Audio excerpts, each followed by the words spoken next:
में जब दिया लगाओ और मंदिर में जब दीप प्रज्वलित करो, उस समय पर जब मंदिर में दीप लगाएं और मंदिर में जब दिया प्रज्वलित करें, अगर गोल बाती है तो वो तो दिए के बीच में ही होगी, फूल बाती है तो वो दिए के बीच में होगी। और मान लो अगर लंबी बाती लेकर गए हो, लंबी बाती को लेकर पहुंचे हो, तो अगर दीप लगा रहे हो, कामना रखकर लगा रहे हो कि मेरी ये कामना है, तो वो दीप का बाती का मुख अपनी ओर रखना, पर कोई कामना नहीं।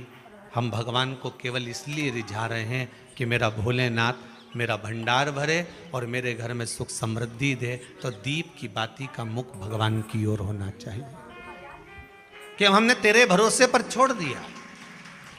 अब हम किसी से नहीं पूछेंगे कि हमें क्या करना है, ये दीप की जो बाती का मुख है वो आपकी ओर है। अर्थात मेरा जो जीवन है, मेरा जो संपूर्ण परिवार है, मेरा जो कुटुंब है, मेरा जो कबीला है, मैं जिस घर में निवास करती हूँ, मैं जिस घर में रहता हूँ, उस घर का संपूर्ण कारभार सब तुम्हारे भरोसे पर है। तो बाती का मुख कहाँ हो गया? भगवान की ओर हो गया।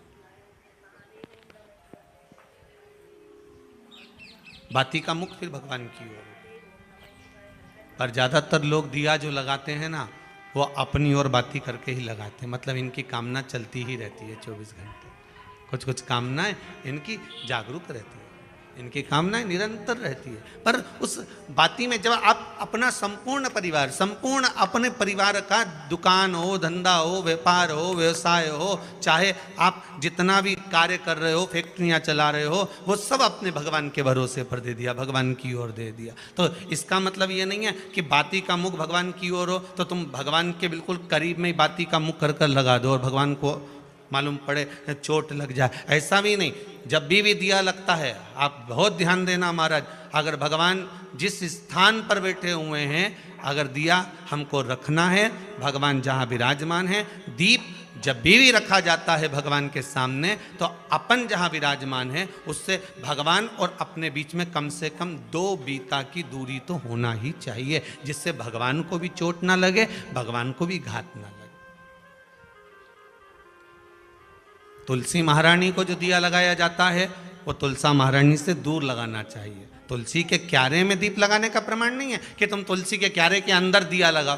पहले तो ऐसा नियम था कि तुलसी का जो क्यारा बनता था उसमें एक नीचे अलग से दिया रखने की जगह बनती थी, तो उसमें दिया रख दिया जाता था। आज के ज़माने में इतनी जगह ही नहीं कि वह में रखो, तो लोग वो कुंडा में धर के आ जाए।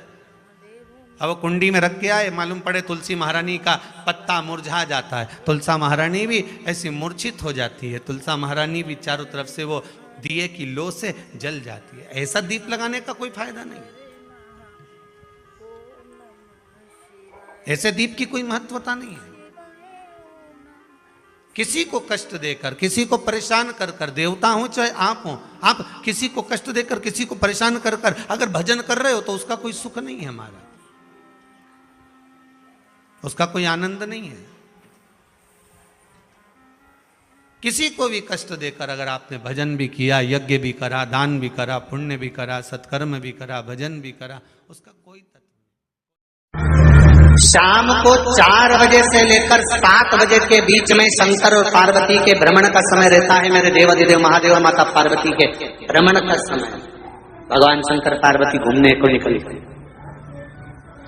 इसलिए हमारा सनातन धर्म कहता है शाम के समय पर माताओं को झाड़ू नहीं लगाना चाहिए, शाम के समय पर माताओं को चूड़ी बिछिया नहीं बदलना चाहिए, शाम के समय पर माताओं को मांग में सिंदूरा नहीं भरना चाहिए, शाम के समय पर माताओं को बाल नहीं बांधना चाहिए, शाम के समय पर माताओं को चौखट पर नहीं बैठना चाहिए। उसका कारण क्या है? क्योंकि पार्वती जी ने भगवान भोलेनाथ जी से कहा था कि तुम मुझे रोज शाम के समय प्रदोष काल में भ्रमण के लिए लेकर जाते हो, मेरे लिए आज्ञा क्या है? शंकर भगवान ने कहा सुनो पार्वती, मंदिर के अंदर नंदी रहता है, जाने वाला यात्री जब मंदिर में मेरा दर्शन करने आता है तो नंदी के कानों में कहकर जाता है कि शिव जी को मेरे यहाँ लेकर आना। मैं नंदी के अनुसार उनके घर जाता हूँ, मेरा काम है उनका कल्याण करना और तेरा काम है उनके घर की नारी को अखंड सौभाग्यवती का वर प्रदान करना, ये तेरा काम।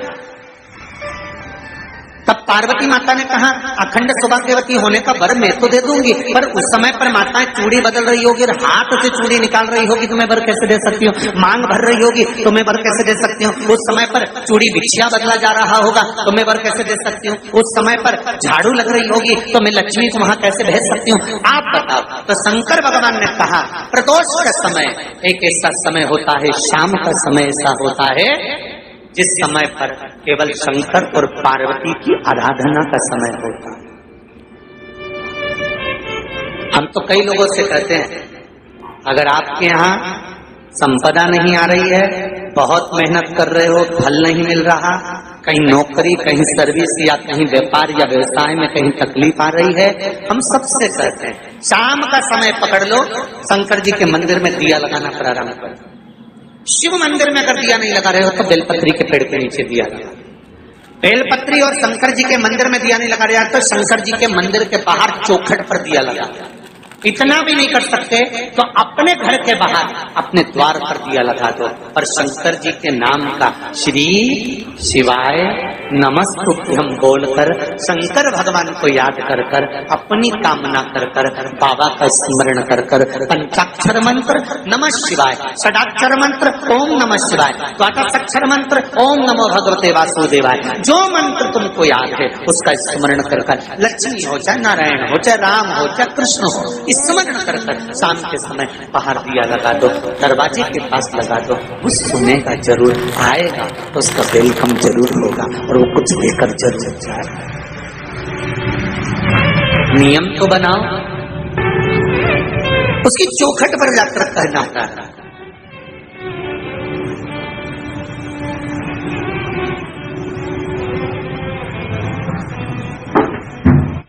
बृहस्पति महाराज ने कहा कि शाम का समय जो प्रदोष का समय होता है उस समय पर इंद्रदेव तुम शंकर जी की आराधना करो। शिव आराधना से शंकर जी जो मार्ग प्रशस्त करेंगे, शिव आराधना से जो शंकर जी कहेंगे वो तुम करना, ठीक है। आराधना करी बाबा भोलेनाथ जी।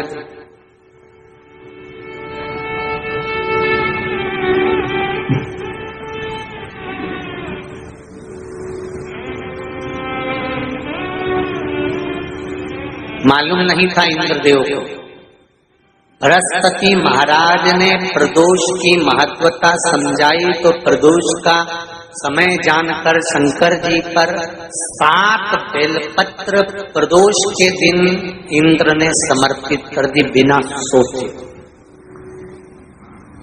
कितनी बेलपत्र? 7।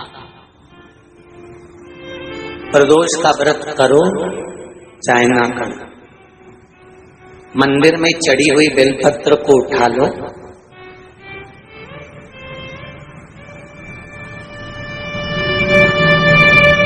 बेलपत्र का ब्रह्म कमल बना लो,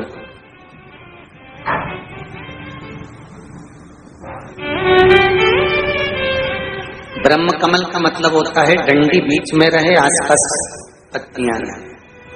7 पत्ती का ब्रह्म कमल बनाकर, जैसे ये पत्तियां हैं एक जैसी रखी हुई हैं तो इसको फैलाइए, 7 पत्ती को आपस में फैलाकर ब्रह्म कमल बनाए। प्रदोष का व्रत करें ना करें, जरूरी नहीं है कि वृक्ष से ही पत्ती लेकर आओगे तो ही शंकर जी को चढ़ाओगे।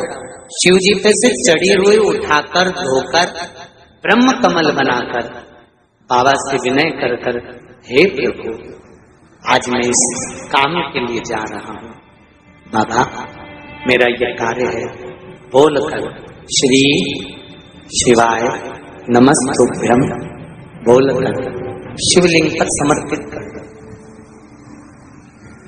दिन भर के प्रदोष व्रत का फल बाबा एक बेलपत्री समर्पित करने पर ही प्रदान कर देता है। शिव प्रदोष व्रत कर रहे हो उससे बढ़कर कोई प्रसन्नता नहीं, पर नहीं कर रहे तो प्रदोष के दिन या 12 महीने शिवरात्रि आती है, श्री शिवाय नमस्तुभम। हर हर महादेव। कैसे हैं आप सभी लोग? आशा करती हूँ आप सभी बहुत अच्छे होंगे। देखिए, जो भी मेरे चैनल पर पहली भाई बहन पहली बार आए हैं वह मेरे चैनल को सब्सक्राइब कर लें। मेरी वीडियो कैसी लगती है कमेंट में हर हर महादेव लिखना ना भूलें। देखिए, आज का उपाय बहुत ही अच्छा उपाय बताया है। प्रदोष काल में अगर आप एक दीप अपने दरवाजे पर लगाते हैं तो धन का आपके यहाँ भंडार भर जाएगा, लक्ष्मी का आगमन होगा। कहते हैं प्रदोष काल में शिव पार्वती भ्रमण के लिए निकलते हैं तो नंदी के कान में जाकर अगर आप मंदिर जाते हैं तो उनके कान में अवश्य कह के आएँ कि भ्रमण के लिए आप शिव जी और पार्वती को लेकर आते हैं प्रदोष काल में शाम के टाइम, तो हमारे यहाँ अवश्य लेके आएँ। तो ऐसे कान में कह के आना है नंदी के कान में, और आपको आना है घर। शाम को आपको एक दीप लगाना है, शाम को अपने दरवाजे के पास लंबी बाती का लगाना है घी का, और आपको प्रज्वलित करते समय यही बोलना है कि हे नंदी बाबा, आप शिवजी पार्वती को भ्रमण करने के लिए लेके आए हैं तो हमारे यहाँ उनको लेकर अवश्य आएँ। पृथ्वी पर प्रदोष काल में शिवरात्रि में एकादशी पर शिव पार्वती पृथ्वी पर भ्रमण के लिए आते हैं, तो इसलिए आपको दरवाजे पर एक घी का दीपक अवश्य ही लगाना चाहिए। इससे आपके यहाँ धन में बरकत होगी, आपके यहाँ धन संपदा खूब बढ़ेगी, कोई भी कष्ट बीमारी नहीं रहेंगी, आपके धन संपदा की जो भी कमी है वो कमी पूरी होगी। जिस व्यक्ति के यहाँ धन की बहुत कमी है, कष्ट बहुत ज़्यादा है, विपदा आ पड़ी है, समझ नहीं आ रहा है क्या करें, तो प्रदीप मिश्रा जी ने शिव पुराण में बता दिया है कि अगर आपके यहाँ ये सब परेशानियां हैं तो आप एक उपाय अवश्य कर लें। प्रदोष काल में एक दीपक अवश्य लगाएं। देखिए, अगर आप मंदिर नहीं जा सकते या आप शिवालय नहीं जा सकते, बेलपत्र के पेड़ के पास दीप नहीं लगा सकते, तो एक अपने दरवाजे पे अवश्य ही लगा दें। देखिए, वैसे बहुत ही शुभ उपाय बताया गया है कि बेलपत्र का पेड़ अगर आपको कहीं मिल जाए तो उस पर एक दीप प्रदोष काल में आप शाम के टाइम ज़रूर लगा कर आएँ। इससे आपके यहाँ जो भी धन की कमी है वो पूरी हो जाएगी, जो भी आपके यहाँ कष्ट है वो समाप्त हो जाएगा, आपकी जो भी मनोकामनाएं वो पूर्ण अवश्य ही हो जाएंगी। प्रदीप मिश्रा जी ने अपनी कथा में ये भी बताया है, उनका ही उपाय सुनकर मैं आपको बताने का प्रयास कर रही हूँ। जो भी व्यक्ति प्रदोष काल में शाम के टाइम मंदिर जाकर एक दीप लगाए, जो भी अपनी कामना है, कामना को जानकर आपको रखकर अगर दीप लगानी है तो वो लंबी बाती का दीप अब लगाते वक्त उसका मुख अपनी तरफ कर कर ही लगाएं। अगर कोई कामना नहीं है, वैसे ही आप शिव जी को रिझा रहे हैं, आपके यहाँ धन संपदा हमेशा रहे, आपके यहाँ सुख शांति बनी रहे, तो आप उस दीप का मुख शिव जी की तरफ कर दें। अगर आपकी कोई कामना है तो उस दीप का मुख अपनी तरफ लगाएं, लंबी